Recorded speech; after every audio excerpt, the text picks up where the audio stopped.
Hello friends, આના previous લેક્ચરમાં આપણે સુપરપોઝિશન પ્રિન્સિપલ સંપાતપણાના સિદ્ધાંતના કેટલાક એક્ઝામ્પલ્સ ગણ્યા હતા, જેમાં લાસ્ટમાં આપણે શ્રેણી જે આવતી હતી સમાંતર શ્રેણી અને સમગુણોત્તર શ્રેણી એની ચર્ચા કરી હતી.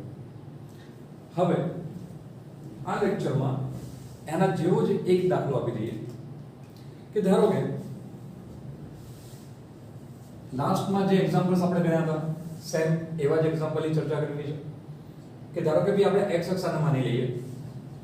આ આપણું ઉગમ બિંદુ છે x બરાબર 0. ત્યાં ધારો કે એક વિદ્યુત ભાર મૂક્યો છે જેની કિંમત છે 1 કુલમ. x બરાબર 1 પર આ અંતર મીટરમાં હશે, ઓલરેડી આપણે વાત કરેલી છે. x બરાબર 1 પર ધારો કે એક ચાર્જ મૂક્યો છે જેની કિંમત છે 1 કુલમ. x બરાબર 2 પર ધારો કે કોઈ ચાર્જ મૂક્યો છે જેની કિંમત છે -2 કુલમ. x બરાબર 3 પર ધારો કે એક ચાર્જ મૂક્યો છે જેની કિંમત છે +3. આ રીતે x બરાબર 4 પર -4 આવું ઇન્ફાઇનાઇટ સુધી અલ્ટરનેટ આવી રહ્યું છે. 1 પ્લસ 1 -4 1 પ્લસ 4 1 -4 આવું ઇન્ફાઇનાઇટ સુધી છે. ધારો કે આપણે એ શોધવાનું છે કે ઉગમ બિંદુ પર જે 1 કુલમનો વિદ્યુતભાર રહેલો છે એની ઉપર નેટ ફોર્સ કેટલું થાય, પરિણામી બળ કેટલું થાય, પરિણામી વિદ્યુત બળ કેટલું થાય. લાસ્ટમાં આપણે આવા જ એક્ઝામ્પલ્સ ગણ્યા હતા. તો તમે એનો જે પહેલું ઇક્વેશન છે જાતે લાવી શકશો. ભાઈ પહેલા જાતે એને ટ્રાય કરો. હું તો લાવી જ રહ્યો છું, પણ તમે જાતે ટ્રાય કરો બી એનો f નેટ ધારો કે મારે લાવવું હોય. હવે જો અહીંયા થોડી વસ્તુ શું અલગ થાય છે કે બે ધનના કારણે જે વિદ્યુત બળ લાગી રહ્યું હશે એની ડાયરેક્શન લેફ્ટ સાઈડ હશે, માઈનસ ના કારણે રાઈટ સાઈડ હશે. પાછું પ્લસ આવ્યું લેફ્ટ, માઈનસ આવ્યું રાઈટ. મતલબ અહીં જે બળ છે ઓપોઝિટ ડાયરેક્શનના છે. અહીંયા પણ સદિશ બતાવવાની જરૂર નથી, આ દ્વિપારિમાણિક છે. અને દ્વિપારિમાણિકમાં આપણે ડાયરેક્શન બતાવવા માટે પ્લસ માઈનસનો ઉપયોગ કરી શકીએ છીએ. તમે કોઈ એક ડાયરેક્શનને પ્લસ કર્યું હોય તો બીજાનું શું કહ્યું માઈનસ. અથવા તો મેં તમને એક રૂલ આપ્યો હતો કે જ્યારે સદિશ સ્વરૂપમાં કુલમના નિયમનો ઉપયોગ કરતા હોઈએ અને સંપાતપણાના સિદ્ધાંતમાં જે બળનું ઇક્વેશન છે એ કુલમના નિયમથી જ વાત કરી છે આપણે. જો સદિશ સ્વરૂપમાં કુલમના નિયમનો ઉપયોગ કરતા હોઈએ તો વિદ્યુતભાર હંમેશા ચિહ્ન સહિત દર્શાવો, કારણ કે એ મારે ડાયરેક્શનની જરૂર પડશે. એક પોઝિટિવમાં આવે છે, એક નેગેટિવમાં આવે છે, ઓપોઝિટ ડાયરેક્શનના ફોર્સ આવે છે. અત્યાર સુધી આપણે માઈનસ નહોતું બતાવ્યું, કારણ એ હતો કે બધા જ જે બળ હતા એક જ દિશાના હતા, તો એનો સાદો સરવાળો કરી શકાય. અહીં આપણે સરવાળો બેઝિક કરવો પડશે, ચિહ્ન સહિતની વાત કરવી પડશે, કારણ કે સદિશ સ્વરૂપમાં વાત થઈ રહી છે. તો ધારો કે મારે f નેટ લાવવું છે, તો ભાઈ f નેટ પહેલા આ બંને વચ્ચે લાગતા બળની વાત કરી લઈએ. ચલો k q1 * q2 તો આ આવી ગયો છે ભાઈ q1. જે q2 છે એની કિંમત અહીંયા લખી દઈએ ડિવાઇડેડ બાય 1/2. આ પહેલું બળ થઈ ગયું ભાઈ. ચલો બીજું બળ લખવું છે મારે આ બંને વચ્ચે લાગતું બળ. ચલો ભાઈ આ બંને વચ્ચે લાગતું બળ લખવું તો k q1 * q2 સદિશ સ્વરૂપમાં બતાવવું હોય, દિશાની કંઈક વાત કરવાની છે તો વિદ્યુતભાર ચિહ્ન સહિત બતાવો. આ જે બીજો વિદ્યુતભાર છે મેં માઈનસ બતાવ્યો છે ચિહ્ન સહિત, તો આપણને ખ્યાલ હશે કે પહેલા બળને તમે જે પહેલું જે બળ છે એ લેફ્ટમાં લાગ્યું છે, ધારો કે તમે એને પ્લસ કહ્યા છે તો આને આપણે માઈનસ કહ્યા છે. આઈ હોપ કે તમને ખ્યાલ આવ્યો હશે. ઓકે, હવે યાદ રાખજો લેફ્ટ સાઈડની જે ફોર્સની ડાયરેક્શન છે પ્લસ છે, રાઈટ સાઈડની ડાયરેક્શનને આપણે માઈનસ કહીશું.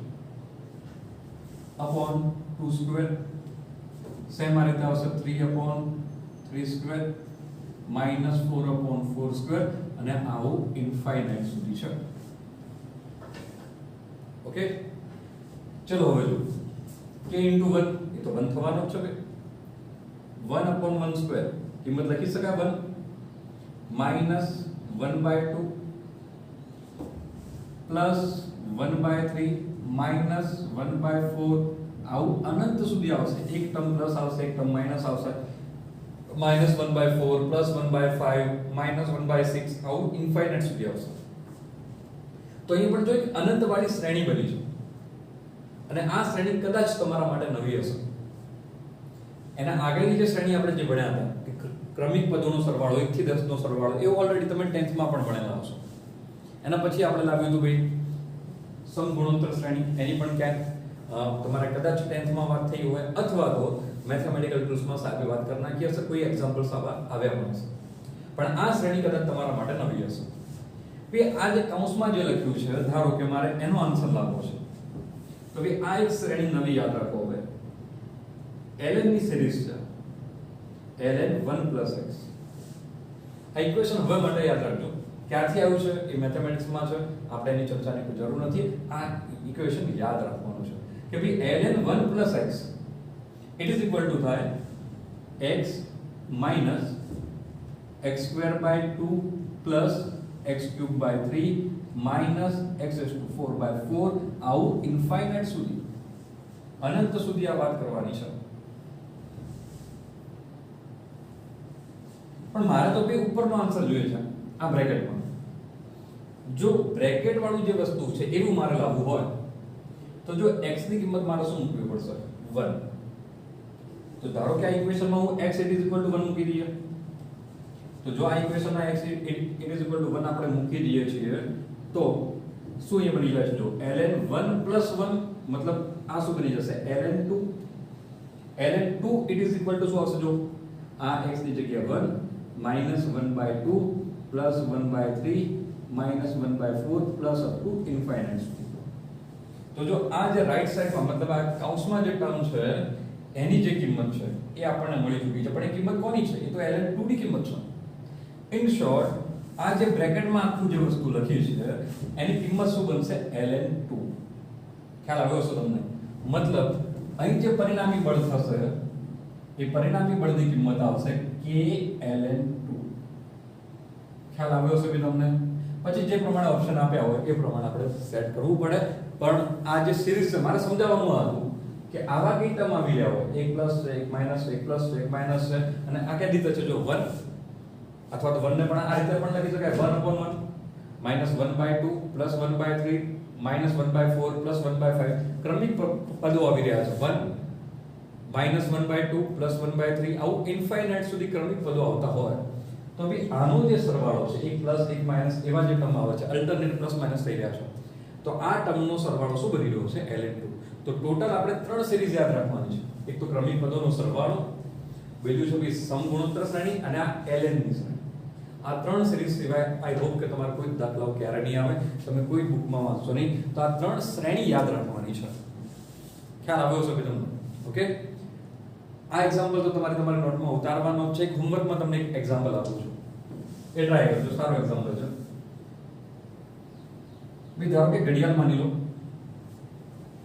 ઘડિયાળમાં ભી આપણને ખબર છે ભઈ 1 થી 12 સુધીના અંક લખેલા હશે ધારો કે 12 આ ભી 1 2 3 4 5 6 7 8 9 10 11 ભઈ ઘડિયાળ ધારો કે છે આપણી પાસે એ ઘડિયાળના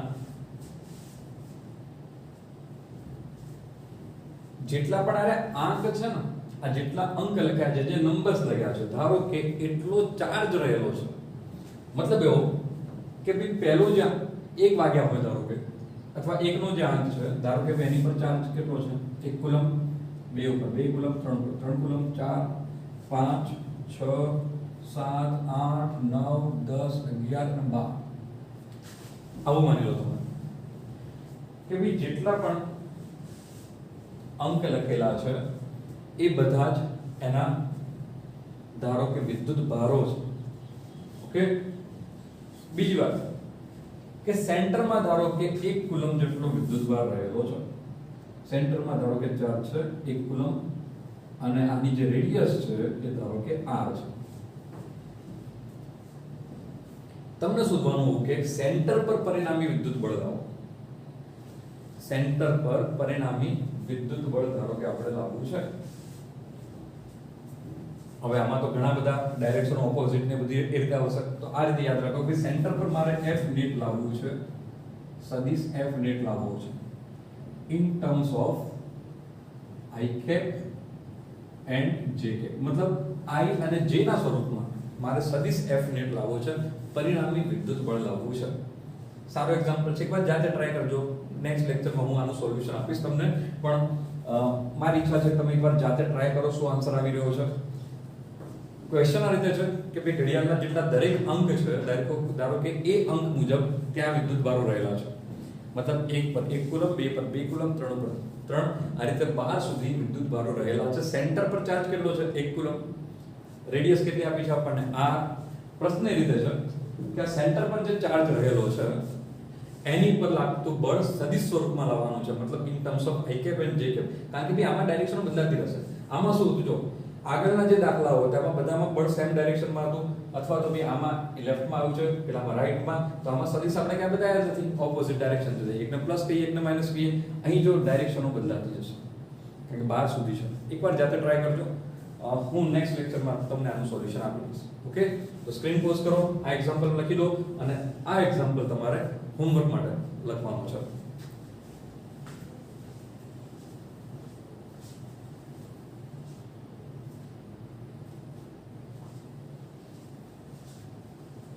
આઈ હોપ કે ભાઈ તમે બધા લખી નાખ્યું હશે.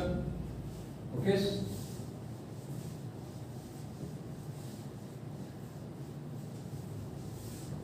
જ્યારે તમને લખવા આપું છું ત્યારે સ્ક્રીન પોઝ કરીને લખી દો, તેટલો આપણો ટાઈમ આપણને એક્સ્ટ્રા મળશે.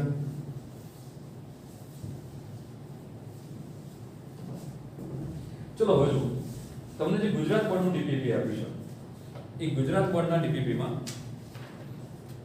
જ્યારે પણ આ લેક્ચર જોવા બેસતા હોઈએ ત્યારે ગુજરાત બોર્ડની ડીપીપી અને ટેક્સ્ટ બુક તમારી સાથે રાખવી. ઓલરેડી જે રીતે ક્લાસમાં આપણે ભણી રહ્યા હતા સેમ એ જ મેથડ એપ્લાય કરવાની છે. અને ખાસ નોટ્સ સાથે બનાવતા રહેજો. ક્લાસમાં જે રીતે ભણી રહ્યા હતા સેમ એ રીતે જ ભણજો. એવું નહીં કે પહેલા આખું લેક્ચર જોઈ લઈએ પછી લેક્ચર લખવા બેસીશું. એ રીત અપનાવતા નહીં, તમારો ઘણો ટાઈમ આમાં વેસ્ટ થશે. ક્લાસમાં જે રીતે ભણી રહ્યા હતા સેમ ક્લાસરૂમનું એટમોસ્ફિયર લાવવાનું છે કે સાહેબ લખવા આપે, હું જ્યારે પણ કહું કે સ્ક્રીન પોઝ કરીને લખી દઉં તો એ જ વખતે લખી દઉં. એટલે કન્ટિન્યુટી રહેશે. આખા લેક્ચર 2 વખત જોવાના નહીં થાય. ઓકે, તો તમને ગુજરાત બોર્ડની જે ડીપીપી આપી છે એનું ઉદાહરણ નંબર 4 જુઓ. જો ઉદાહરણ નંબર 4 માં આપણને શું આપ્યું છે? 2 માઇક્રોકુલમ જેટલો સમાન વિદ્યુત ભાર ધરાવતા જે 3 કણો છે એને એક કાટકોણ ત્રિકોણના શિરોબિંદુ પર મૂકેલા છે. કાટકોણ ત્રિકોણની બાજુની લંબાઈ આપી છે 3 સેન્ટીમીટર, 4 સેન્ટીમીટર અને 5 સેન્ટીમીટર. તમને બી શોધવાનું આવું કહ્યું છે કે આ ત્રિકોણના કાટકોણ પર મૂકેલા વિદ્યુત ભાર પર લાગતું કુલ બળ શોધવાનું છે. જો ક્વેશ્ચન આપણને આ રીતે આપ્યો છે, ગુજરાત બોર્ડ ડીપીપી ઉદાહરણ નંબર 4. ભાઈ તમને એક કાટકોણ ત્રિકોણ આપેલો છે જેની બાજુના મૂલ્ય છે ભાઈ 3 સેન્ટીમીટર, 4 સેન્ટીમીટર અને 5 સેન્ટીમીટર. દરેક પર કેટલો ચાર્જ રહેલો છે ભાઈ? તો 2 માઇક્રોકુલમ.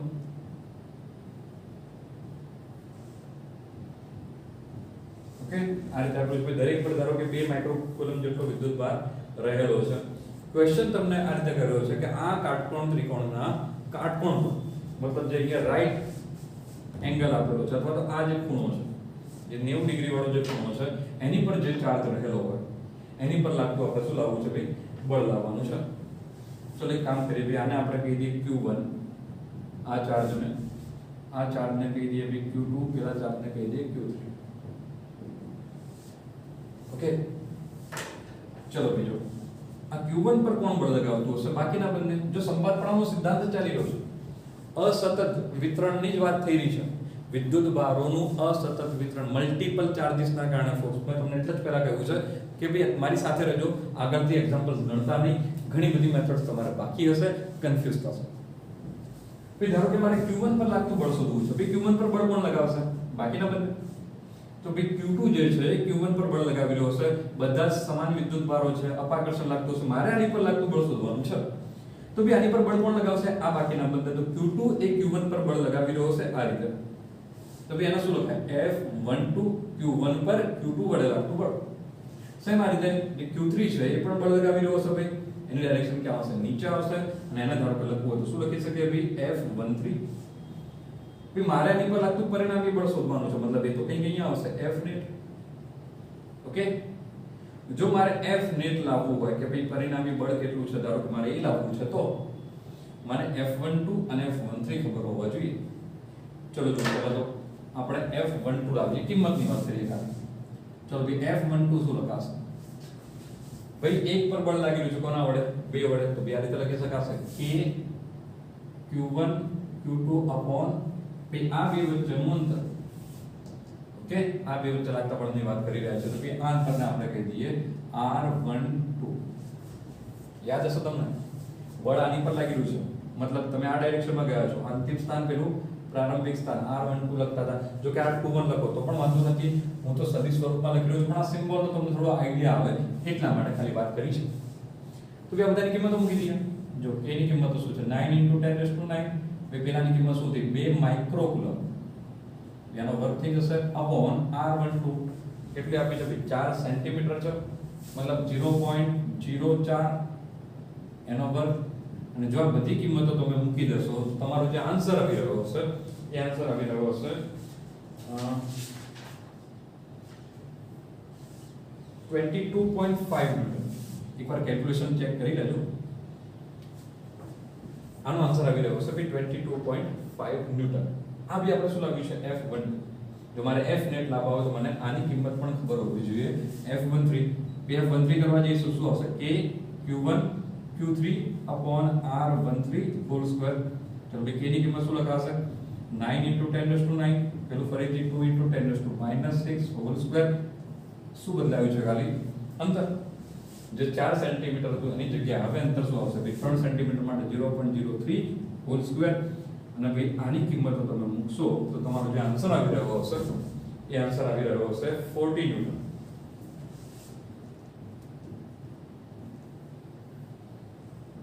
ખ્યાલ આવ્યો છે કે તમને હું કિંમતની વાત કરી રહ્યો છું એટલે મેં સદિશ ખ્યાલ લખ્યા નથી પણ આપણને ખ્યાલ છે કે આ બંને બળો એકબીજાના હશે કેવા લંબ હશે ઓકે F12 અને F13 એકબીજાને કેવા હશે ભાઈ લંબ હશે ઓકે તો જો મારે પરિણામી બળ લાવવું હોય તો આ બંને ઘટકો તો એકબીજાને લંબ છે અથવા આ બંને બળો તો એકબીજાને કેવા છે લંબ છે તો ભાઈ F નેટ ધારો કે મારે લખવું હોય તો ભાઈ F નેટ શું લખી શકાય F12 whole square F13 whole square चलो भाई F12 ની કિંમત કેટલી હતી તો 22.5 whole square plus 40 whole square okay તો ભાઈ તમને જે F નેટ મળી રહ્યું હશે સોરી હું કિંમતની વાત કરી રહ્યો છું તો માનકમાં લખવા પડશે મારે તો મને જે કિંમતની વાત કરવાની છે એ કિંમત આવી રહી હશે 45.88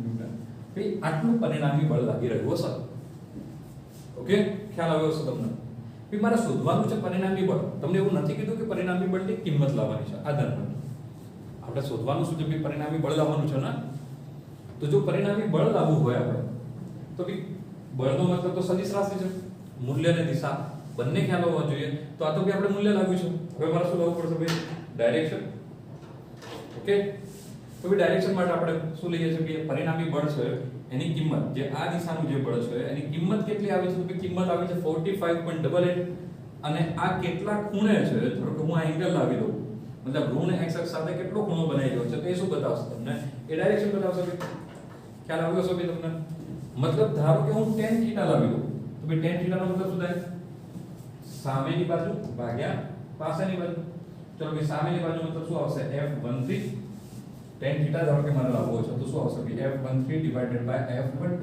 ચલો કે F13 ની કિંમત શું હતી એ હતી 40 પેલાની કિંમત છે 22.5 આની કેલ્ક્યુલેશન કરીશું તો તમને જે જવાબ મળી રહ્યો હશે એ આવશે 1.77 in short θ it is equal to લખવા હોય તો આ રીતે લખી શકાય tan ઇન્વર્સ 1.77 તો જો બળની કિંમત કેટલી થતી હતી કે જે પરિણામી બળ હતું એની કિંમત છે 45.88 ન્યૂટન 45.88 ન્યૂટન ઓકે આટલી કિંમતનું બળ અને ઋણ x અક્ષ સાથે કેટલો ખૂણો તો ખૂણો કેટલો છે ભાઈ tan ઇન્વર્સ 1.77 તો આ ખૂણો કયા અક્ષ સાથેનો છે ઋણ x અક્ષ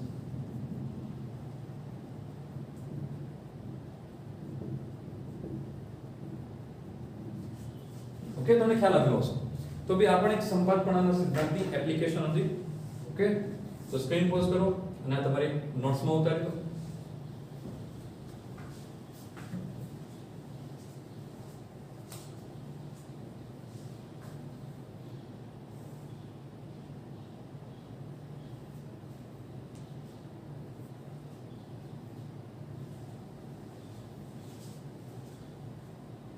ચલો લખાઈ ગયો છે બધા? ઓકે. કે ઘણા સ્ટુડન્ટે મને પૂછ્યું હતું કે સર સદિશ સ્વરૂપમાં તમે જે કુલમનો નિયમ અમને લખાવ્યો છે એના પરથી કેવા એક્ઝામ્પલ્સ આવી શકે?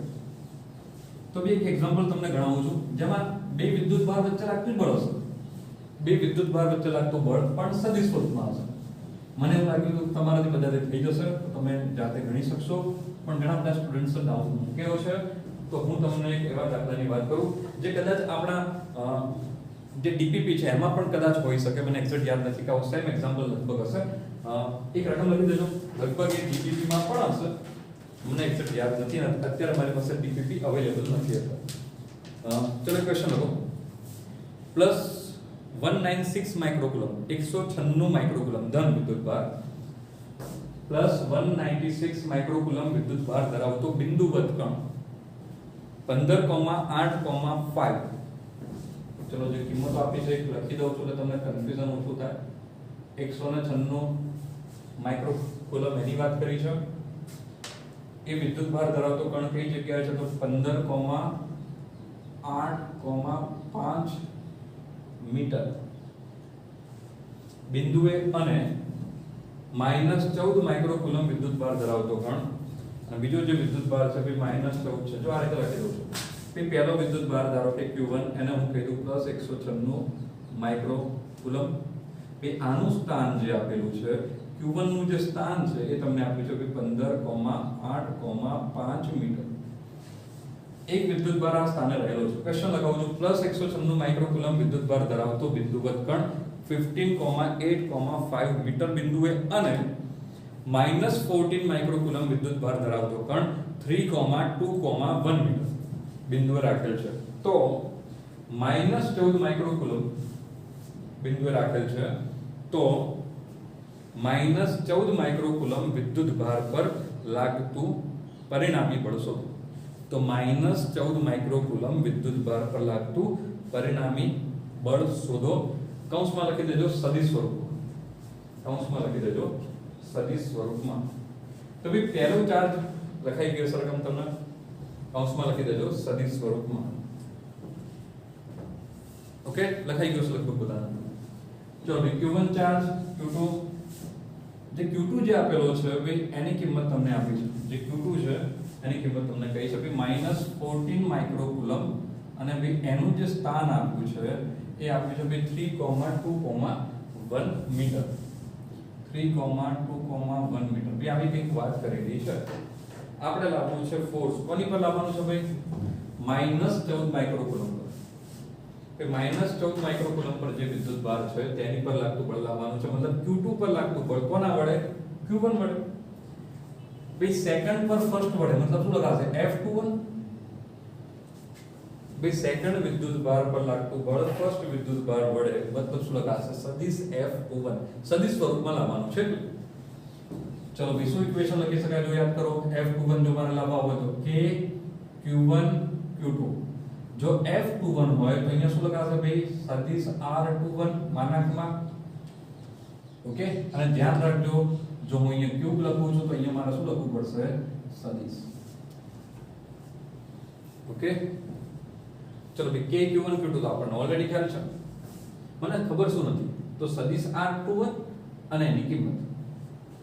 જો મારે આ સમીકરણ લાવવું હોય તો K Q1 Q2 એ તો ઓલરેડી આપણને ખબર છે. ખબર શું નથી કે સદિશ R21 શું થાય તે ખબર નથી અને એની કિંમત ખબર નથી. પછી સદિશ R21 શું લખી શકાય? અહીંથી આપણે લખી દઈએ ભાઈ સદિશ R21 શું લખાશે? યાદ કરો ભાઈ. સદિશ R21 શું હતો ભાઈ? અંતિમ સ્થાન કોણ હતું? પ્રારંભિક સ્થાન કોણ હતું? યાદ કરો. જો તમને યાદ હોય તો ભાઈ R21 કેવી રીતે લખતા હતા આપણે? સદિશ R2 માઈનસ સદિશ R1.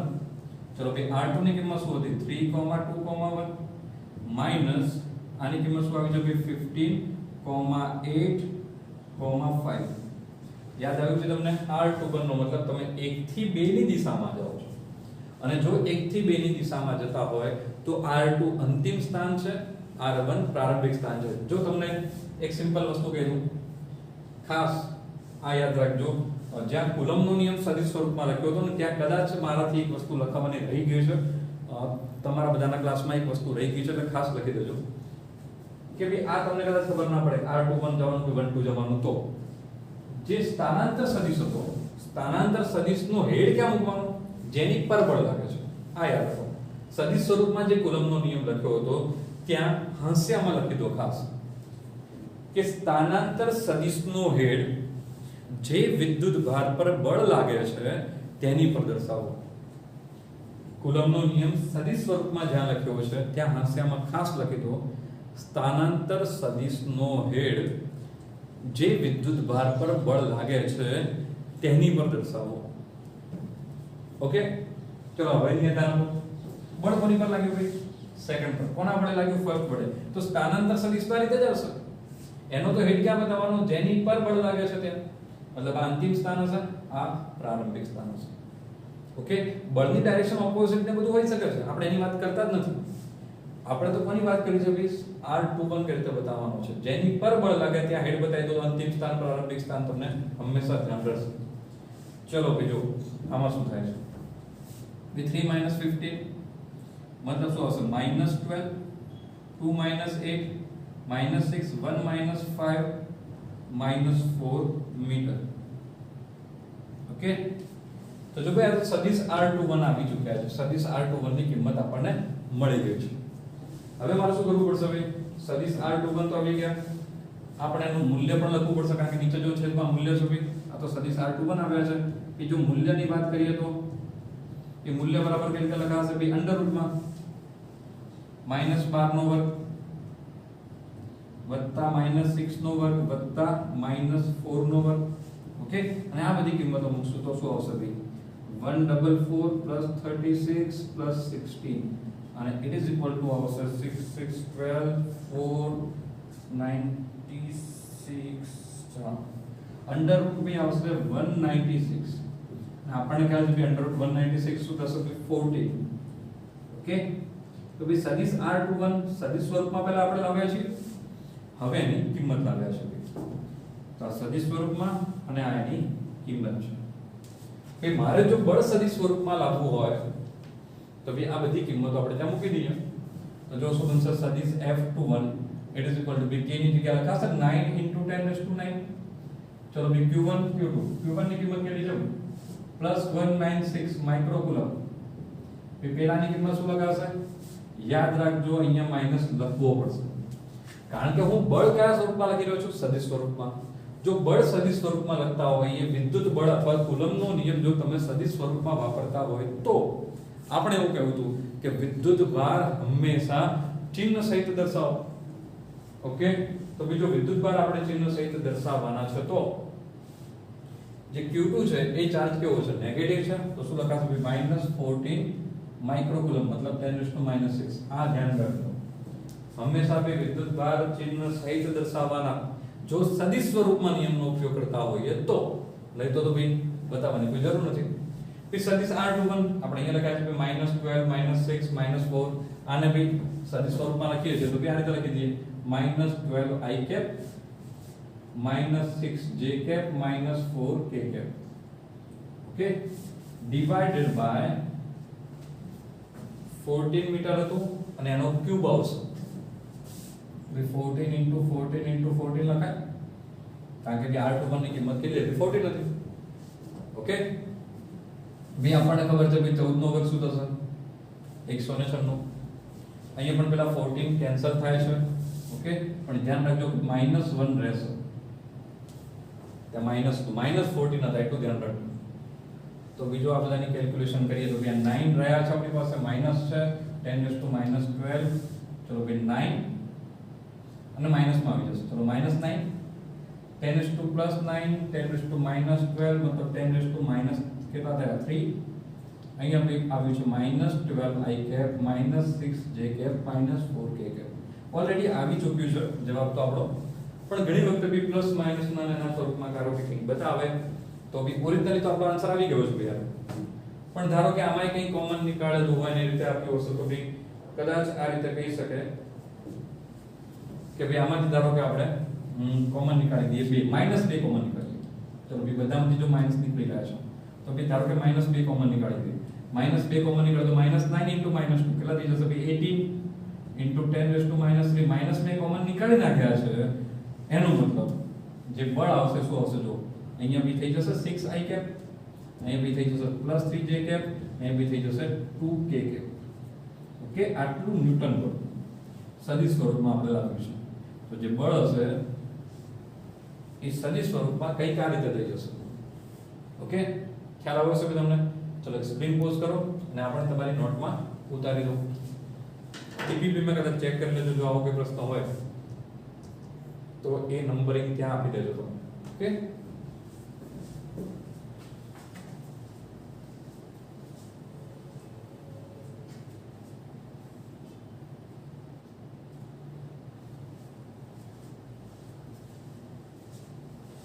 બેલા થઈ ગયું હશે બધાને? થઈ ગયું હશે? ચલો એક નવા ટોપિકની ચર્ચા કરીએ હવે.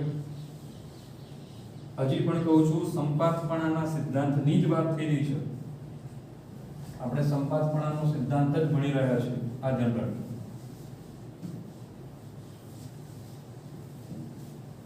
મેં જેવા ટાઈપના દાખલા ગણાવ્યા છે ખાલી એની પ્રેક્ટિસ કરી લો. જે ટાઈપના દાખલા તમને ચાલ્યા છે હમણાં એ જ દાખલા એક બે વખત લખી લો. સેમ એ ટાઈપના દાખલા હોય તો નવા કે દાખલા શોધવા ના જાઓ. મેં જેવા દાખલા ગણ્યા છે એવો જ દાખલો મળતો ગણવાનો છે, બાકીના દાખલા ગણવાના નથી. સંપાતપણાનો સિદ્ધાંત આખો પતી જાય તો હું તમને સામેથી કહીશ કે હવે ટોપિક પતી ગયો છે. હવે તમારે સંપાતપણાના સિદ્ધાંતના જે દાખલા સોલ્વ કરવા કરો. ઘણા કન્ફ્યુઝ થઈ રહ્યા છે, ઘણા બધા મને એવા એક્ઝામ્પલ્સ મોકલી રહ્યા છે જે ચાલ્યું જ નથી ક્યાંય. પહેલી વાત તો આપણે બિંદુવત વિદ્યુતભારોની ચર્ચા થઈ છે. બિંદુવત વિદ્યુતભારો પદાર્થોની ક્યાંય વાત નથી કરી મેં, અને એમાં પણ સતત વિતરણની તો વાત કરી જ નથી. વિદ્યુતભારોનું અસતત વિતરણની વાત થઈ છે. ઓકે, જો વધારે કન્ફ્યુઝ થતા હોય તો, કારણ કે તમે જે બુક્સ વાંચી રહ્યા છો, મેં તમને પહેલા પણ કીધું છે, એ એરરલેસ હોય કે એવી કોઈ બુક્સ હોય તો બી એમાં ઇલેક્ટ્રોસ્ટેટિક્સ બંને આપેલા છે. તમે કન્ફ્યુઝ થશો. અને હા, ખાસ પેલું ગુજરાતી મીડિયમમાં એક પ્રશ્ન બેંક છે. ગુજરાતી મીડિયમની જે પ્રશ્ન બેંક છે, ઘણા બધા એના પ્રશ્નો પૂછે છે. કારણ કે તમે મારા ડાયરેક્ટ કોન્ટેક્ટમાં આવ્યા નહોતા તો મેં વાત નથી કરેલી તમને કદાચ, પણ એમાં ઘણી બધી ભૂલો છે, ખૂબ વધારે ભૂલો છે. મારી એક સજેશન છે કે ભાઈ નહીં કરો તો સારું છે. કારણ કે બે દાખલા સાચા હશે અને બાકીના બે ખોટા હશે, તમે કન્ફ્યુઝ થશો ભાઈ કે અમને આવડતું નથી, પણ એમાં ઘણી મોટી ભૂલો છે, ઘણા બધા દાખલાઓમાં ભૂલો છે. ઓકે, તો એ બુક ના કરો તો સારું છે. ઓકે, ચલો ભાઈ હવે જો આપણે વાત કરવી છે કે નવા ટોપિકની હેડિંગ આપો, તટસ્થ બિંદુ, નલ પોઈન્ટ. હેડિંગ આપો ભાઈ, તટસ્થ બિંદુ અથવા તો નલ પોઈન્ટ. ચલો પહેલા તો લખી દો કે જે બિંદુએ વિદ્યુત ભાર પર લાગતું પરિણામી બળ, જે બિંદુએ વિદ્યુત ભાર પર લાગતું પરિણામી બળ શૂન્ય થતું હોય, જે બિંદુએ વિદ્યુત ભાર પર લાગતું પરિણામી બળ શૂન્ય થતું હોય તે બિંદુને તટસ્થ બિંદુ કહે છે. તે બિંદુને તટસ્થ બિંદુ કહે છે. એના નીચે એક એરો કરીને લખો, સમજાવું છું હજી. એક નીચે એરો કરીને લખો કે તટસ્થ બિંદુનું સ્થાન તે બિંદુએ રહેલા વિદ્યુત ભારના મૂલ્ય કે ચિહ્ન પર આધાર રાખતું નથી. તટસ્થ બિંદુનું સ્થાન તે બિંદુએ રહેલા વિદ્યુત ભારના મૂલ્ય કે ચિહ્ન પર આધાર રાખતું નથી.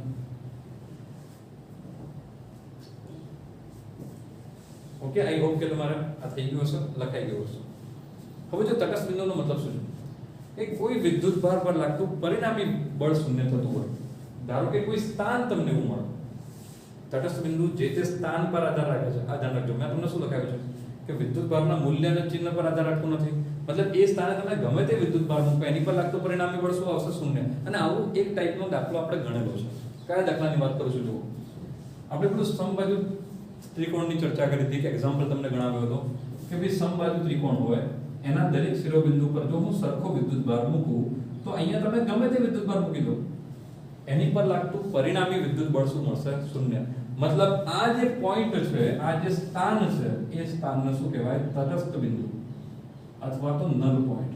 ભાઈ આ કોની પર આધાર રાખે છે? સ્થાન પર. એ સ્થાન પર તમે આ સ્થાન પર આધાર રાખે છે. આ જે તે સ્થાન છે તટસ્થ બિંદુનો મતલબ એ બિંદુનું સ્થાન તમારે શોધવાનું છે. તટસ્થ બિંદુનો મતલબ થાય તમારે એવું સ્થાન શોધવાનું છે કે જે જગ્યાએ તમે વિદ્યુતભાર ગમે તે મૂકી દો ભાઈ, એની કિંમત ગમે તે હોય, એનું ચિહ્ન ગમે તે હોય, એની પર લાગતું નેટ વિદ્યુત બળ શું બનશે? 0. ઓકે, ખ્યાલ આવ્યો છે ભાઈ? તો સમબાજુ ત્રિકોણના શિરોબિંદુ પર જો તમે સમાન વિદ્યુતભાર મૂક્યા હોય તો એના મધ્ય કેન્દ્ર પર ગમે તે વિદ્યુતભાર મૂકી દો, પ્લસ હોય, માઈનસ હોય, નાની કિંમત હોય, મોટી કિંમત હોય, તો એ જગ્યાએ નેટ ઇલેક્ટ્રિક ફોર્સ પરિણામી વિદ્યુત બળ કેવું આવશે? 0 આવશે. અને આવું દરેક નિયમિત આકાર માટે હતું. મેં તમને એક નોટ લખાવી હતી, નીચે નોંધ લખાવી હતી ભાઈ કે જો નિયમિત આકારના શિરોબિંદુ ઉપર સમાન વિદ્યુતભાર મૂકવામાં આવે તો એના સેન્ટર પર રહેલા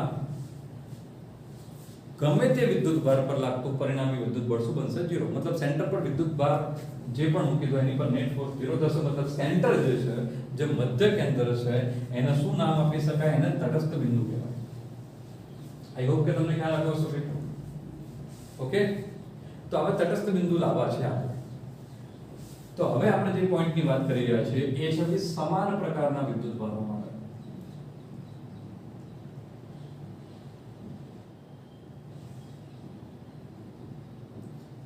ચલો અહીંયા તરફ જોડો.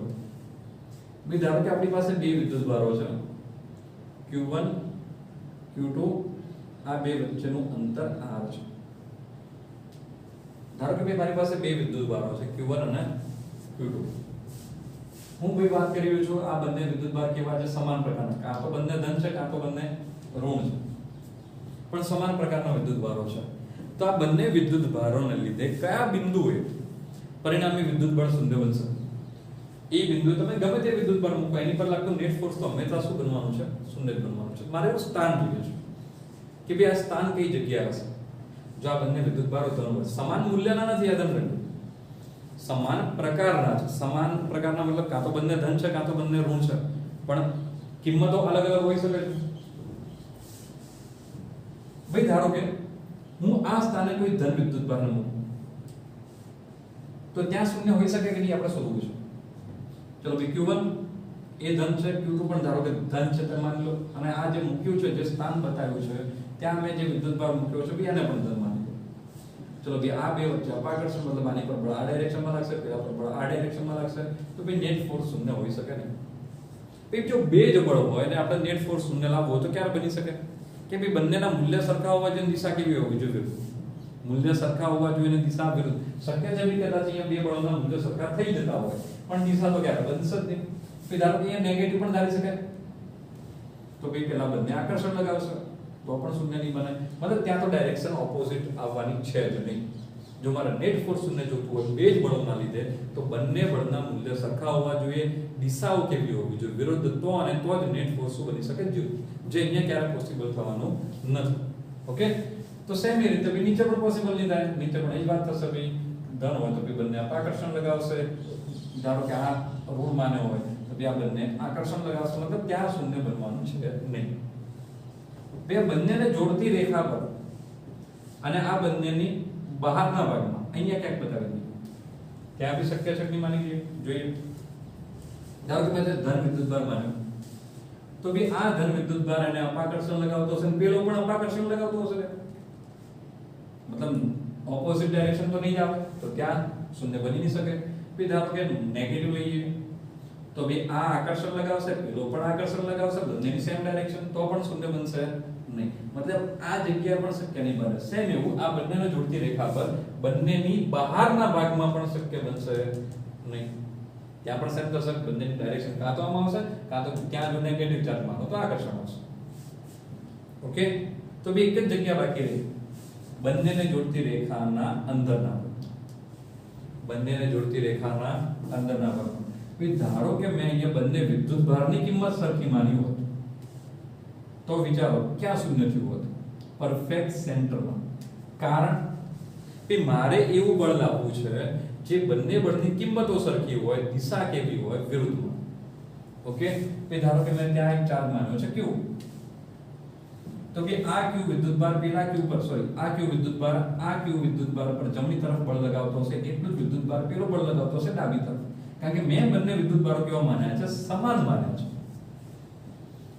ખ્યાલ આવ્યો છે ભાઈ તમને? જો સમાન માન્યા હો તો ઓપોઝિટ ડાયરેક્શનના ફોર્સ અને સરખી કિંમત પરફેક્ટ સેન્ટરમાં થશે. ખ્યાલ આવ્યો હશે તમને?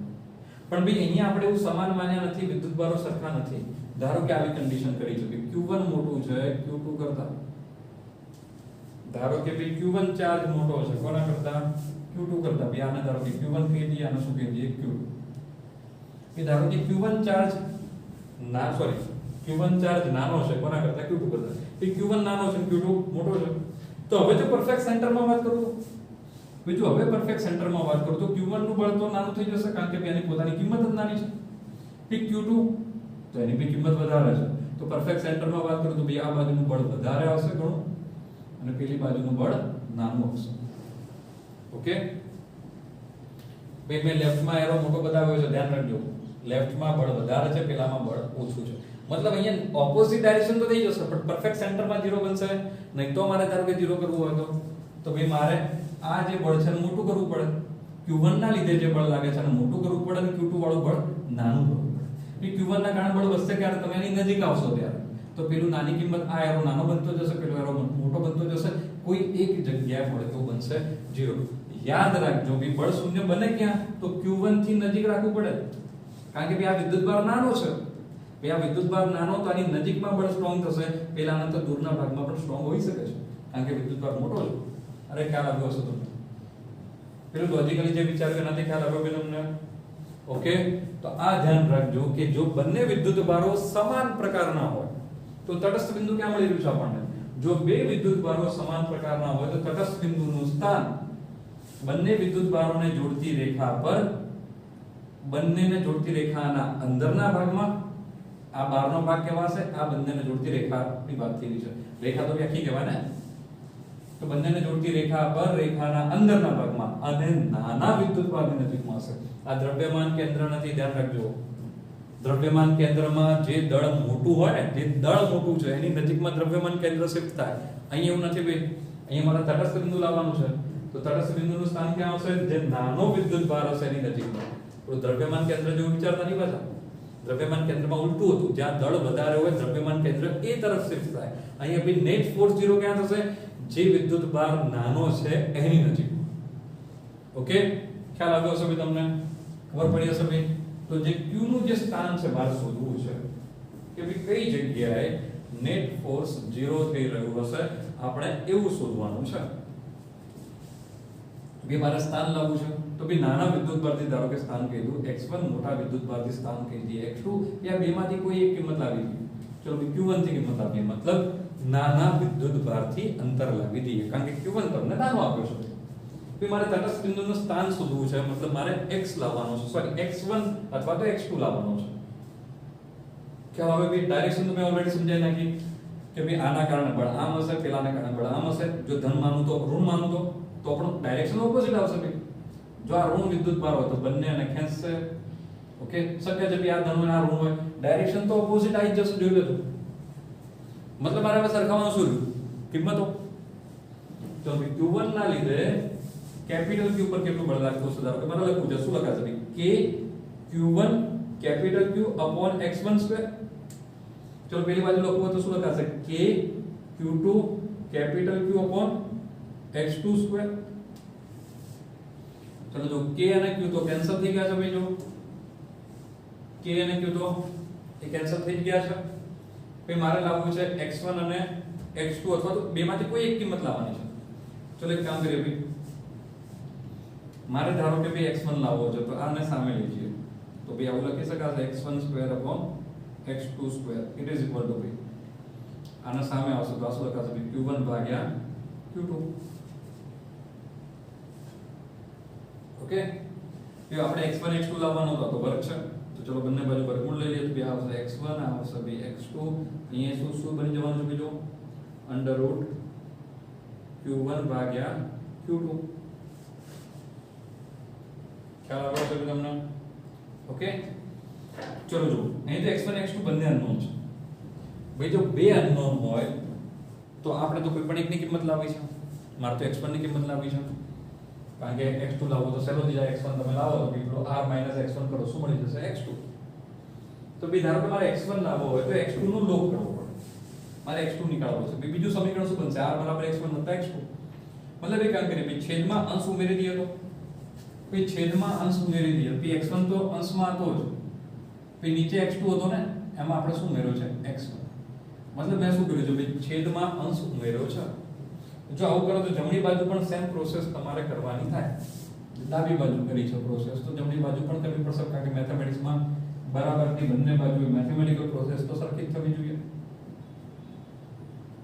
ઓકે ચલો આવું કંઈક થયું છે. ચલો શું લખાશું જો x1 / x1 + x2 શું લખાશે ભાઈ r. ઓકે ખ્યાલ આવ્યો હશે. સામે જો આપણે શું લખ્યું છે q1 √ q1 + √q2.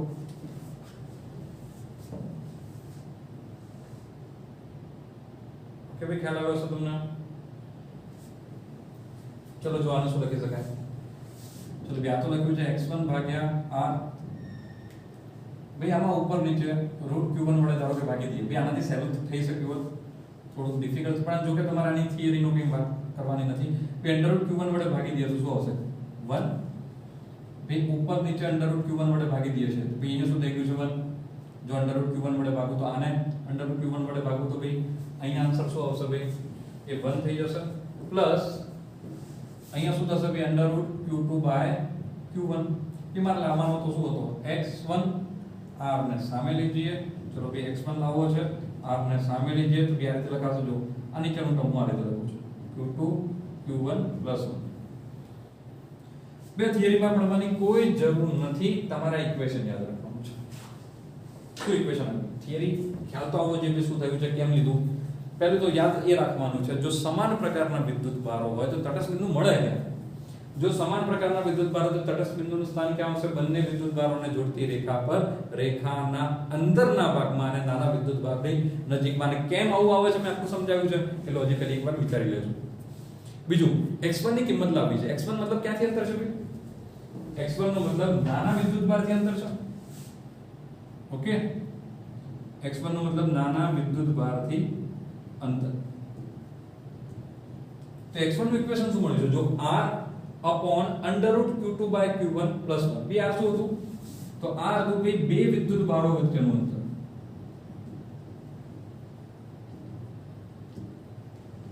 √q2/q1 તમે જેના કારણે શોધી રહ્યા છો કોનાથી અંતર શોધ્યા છો?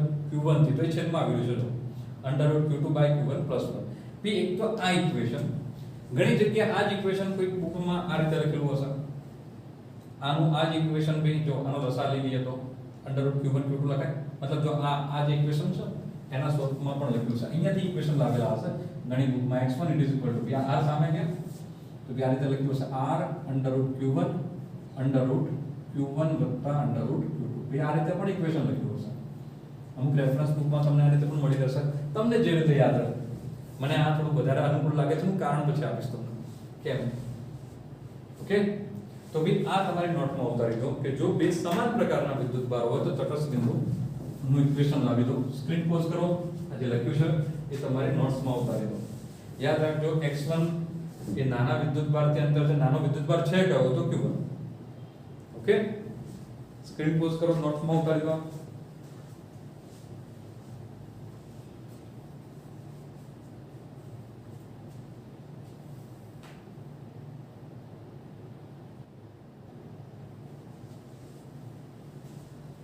લખાઈ ગયો છે બધાને? ઓકે તો આમાં નીચે લખી દો નોંધ જેવું કે જો બંને વિદ્યુત ભારો નીચે નોંધ કરીને લખો. જો બંને વિદ્યુત ભારો સમાન પ્રકારના હોય જો બંને વિદ્યુત ભારો સમાન પ્રકારના હોય તો તટસ્થ બિંદુ જો બંને વિદ્યુત ભારો સમાન પ્રકારના હોય તો તટસ્થ બિંદુ બંને વિદ્યુત ભારોને તટસ્થ બિંદુ બંને વિદ્યુત ભારોને જોડતી રેખા પર અંદરના ભાગમાં બંને વિદ્યુત ભારોને જોડતી રેખા પર અંદરના ભાગમાં અને નાના વિદ્યુત ભારોની નજીકમાં હોય છે. જો બંને વિદ્યુત ભારો સમાન પ્રકારના હોય તો તટસ્થ બિંદુનું સ્થાન બંને વિદ્યુત ભારોને જોડતી રેખા પર અંદરના ભાગમાં અને નાના વિદ્યુત ભારની નજીકમાં હોય છે. ઓકે ચલો સેમ આવી જ વાત આપણે કરવી છે વિરુદ્ધ પ્રકારના વિદ્યુતભારો માટે એ થોડી એમાં સ્પીડ કરીશું કારણ કે ઓલરેડી હવે આગળની લોજિકલ વાતો બધી થઈ ચૂકી છે આના જેવું સેમ આવશે એટલા માટે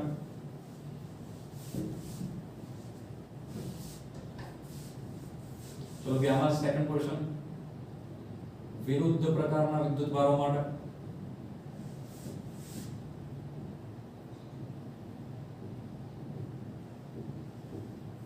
ઓકે ધારો કે આ રીતે આપ્યું છે આપણને કે ભાઈ આ બે વિદ્યુતભારો છે Q1 Q2 બે વચ્ચેનું અંતર છે R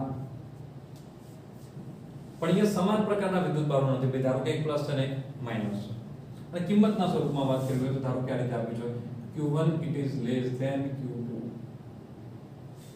ભાઈ મેં માનાંક લખ્યું છે આ ધ્યાન રાખજો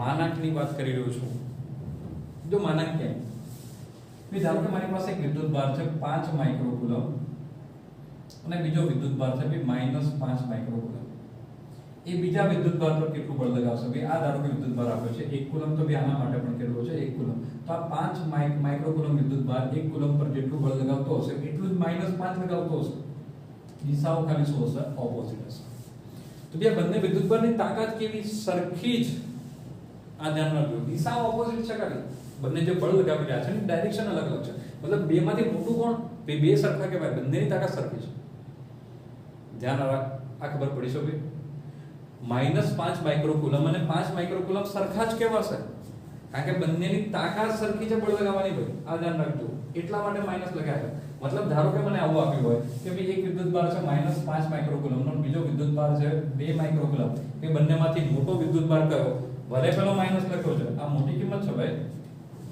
ધ્યાન રાખજો કારણ કે વધારે બળ લગાવી શકશે 2 માઇક્રોકુલમ ઓછું બળ લગાવી શકશે આ ધ્યાન રાખજો મતલબ આપણે વાત કોની કરવાની છે ભાઈ માનાંકમાં પ્લસ માઈનસ નું ચિહ્ન ધ્યાનમાં લેવાનું નથી કયો વિદ્યુતભાર નાનો છે કયો વિદ્યુતભાર મોટો છે તો ખાલી મૂલ્યની વાત કરજો ખ્યાલ આવ્યો છે ભાઈ એમાં માઈનસ ને કન્સિડર કરતા નહીં પણ ધારો કે ભાઈ ધન વિદ્યુતભાર છે ઋણ વિદ્યુતભાર છે અહીંયા મેં કોઈ ચાર્જ મૂક્યો હશે તો ધારો કે ભાઈ આ ધન છે તો ધન અપાકર્ષણ લગાવતો હશે ઋણ અને આકર્ષણ લગાવતો હશે જો મેં અહીંયા પ્લસ ચાર્જ મૂક્યો હશે તો મતલબ ઉપરના ભાગમાં બે વિદ્યુતભારોને કારણે જે બળ લાગે છે એની દિશા ક્યારે ઓપોઝિટ નહીં આવે જો માઈનસ હતો તો એક આકર્ષણ હશે બીજો અપાકર્ષણ લગાવતો હશે જો અહીંયા નેગેટિવ ચાર્જ માની લો તો એ વખતે પણ સેમ આવું થવાનું છે મતલબ નીચે પણ આવું થવાનું છે તો ઉપર અને નીચે તો નેટ ફોર્સ 0 થવો પોસિબલ નથી તો હવે બીજી શું વાત કરીએ ભાઈ આ બંનેને જોડતી રેખા પર માની લો કે Q1 Q2 ધારો કે હું માનો કે આ પ્લસ છે આ માઈનસ છે મેં અહીંયા ચાર્જ મૂક્યો છે પ્લસ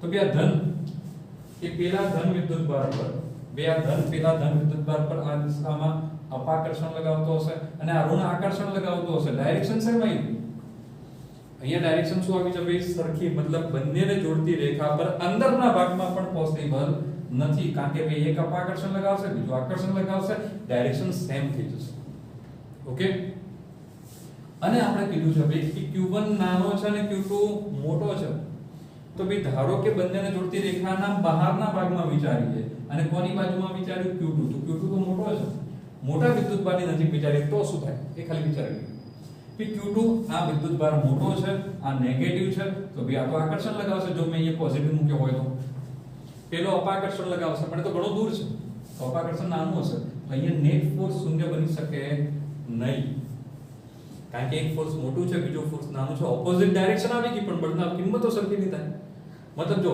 બંનેને જોડતી રેખાના બહારના ભાગમાં સોરી ઉપરની નીચે તો પોસિબલ નહોતું વચ્ચે પણ શક્ય નહોતું બન્યું અને બહારના ભાગમાં અહીંયા પણ શક્ય બનતું નથી મતલબ મોટા વિદ્યુતભારની નજીકમાં પણ શૂન્ય બનશે નહીં તો કે શૂન્ય ક્યાં બની શકે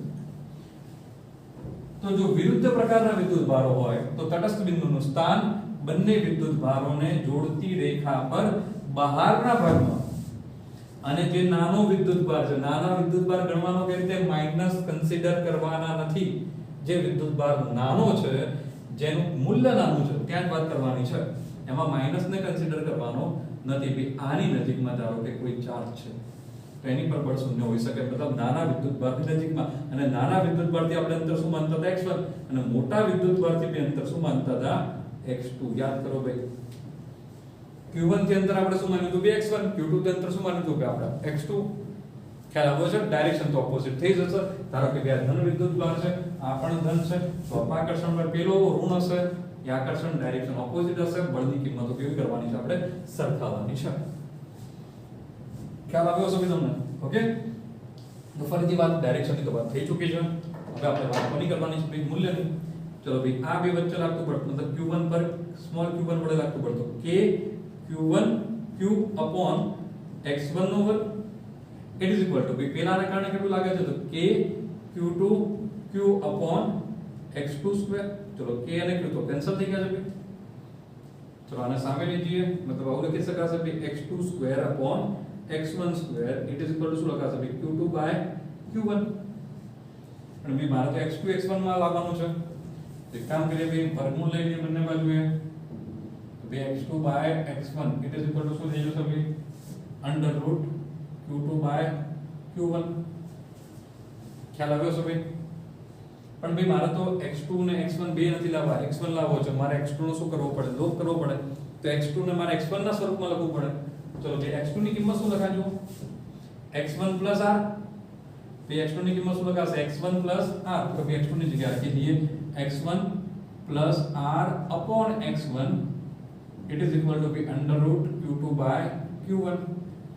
ओके, चलो भाई x1 ने x1 વડે ભાગી દઈએ તો 1 r upon x1 it is equal to be શું આવ્યું છે? under root q2 by q1. વિમાન શોધવાનો જે x1 એ તો આ ટર્મમાં છે, એકનો સામે લઈએ તો ભાઈ આવું આવશે r upon x1 it is equal to be under root q2 by q1 minus 1. તેથી x1 ને સમીકરણો કરતા બનાવો, x1 સામે ગયા, આખું બ્રેકેટ નીચે આવી ગયું છે, મતલબ આવું લખાશે x1 it is equal to r under root q2 by q1 minus 1. જો આગળ જેવું ઇક્વેશન લાવ્યું હતું સેમ એના જેવું જ ઇક્વેશન આવ્યું છે. આગળ જે આપણે સમીકરણ લાવ્યા હતા સેમ એના જેવું ઇક્વેશન આવ્યું છે. ત્યાં ઇક્વેશનમાં શું હતું? જો સમાન પ્રકારના વિદ્યુત ભારો હોય તો x1 જે મળ્યા હતા એ શું મળ્યા હતા? r divided by under root q2 by q1 plus 1 જો સમાન પ્રકારના હોય તો, અને જો વિરુદ્ધ પ્રકારના હોય તો માઈનસ. એક બીજું ધ્યાન રાખવાનું છે, q2 q1 ની મેં કિંમતની વાત કરી છે ભાઈ, અહીં કેમ માઈનસ કન્સિડર નથી કર્યા? કારણ કે ડાયરેક્શનની મેં વાત ઓલરેડી આકૃતિમાં સમજાવી નાખી છે. તો યાદ રાખજો જ્યારે પણ ઇક્વેશન મૂકી રહ્યા, કારણ કે અહીં તો માઈનસ પણ આવશે ને. તમને આ રીતે લખ્યું હશે જો ભાઈ q2 ધારો કે આપ્યો છે ભાઈ 5 કુલમ માઇક્રો કુલમ, q1 આપ્યો છે ભાઈ ધારો કે -2 માઇક્રો કુલમ, તો અહીંયા આવું માઈનસ માં ના લખાય, કારણ કે વર્ગમૂળ માઈનસ નું વર્ગમૂળ તમને આવડતું નથી.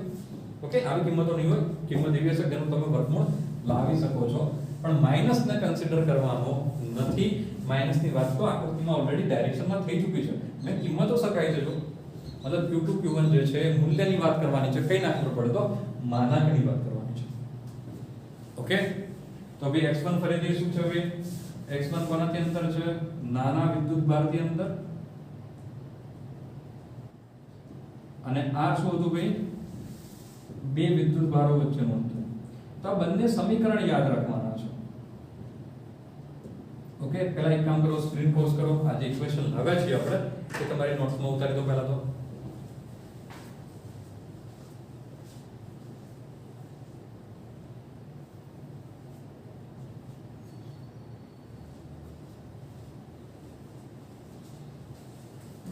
ચલો ભાઈ લખાઈ ગયું છે બધાને? ઓકે, નીચે એક નોંધ કરી લખી દો.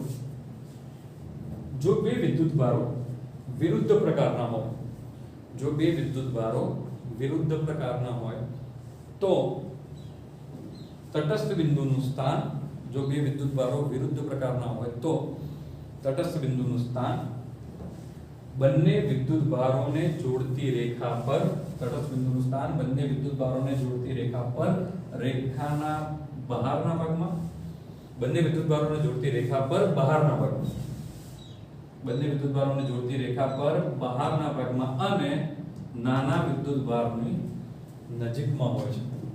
બંને વિદ્યુત ભારોને જોડતી રેખા પર બહારના ભાગમાં અને નાના વિદ્યુત ભારની નજીકમાં હોય છે. ઓકે, તે બંને ઇક્વેશન યાદ રાખવાના છે. પણ 1 કલાક લગભગ પતવા આવ્યો છે, એકાદ મિનિટની વાર હશે, તો હમણાં આના એક્ઝામ્પલ્સ કરાવતો નથી, તો હમણાં કોઈ એક્ઝામ્પલ્સ આના સોલ્વ કરતા નહીં. હું 1-2 એક્ઝામ્પલ કરાવું પછી તમે સોલ્વ કરજો. ઓકે, ચલો તો ભાઈ આજના લેક્ચરમાં અહીંયા જ અટકાવીએ છીએ. Thank you.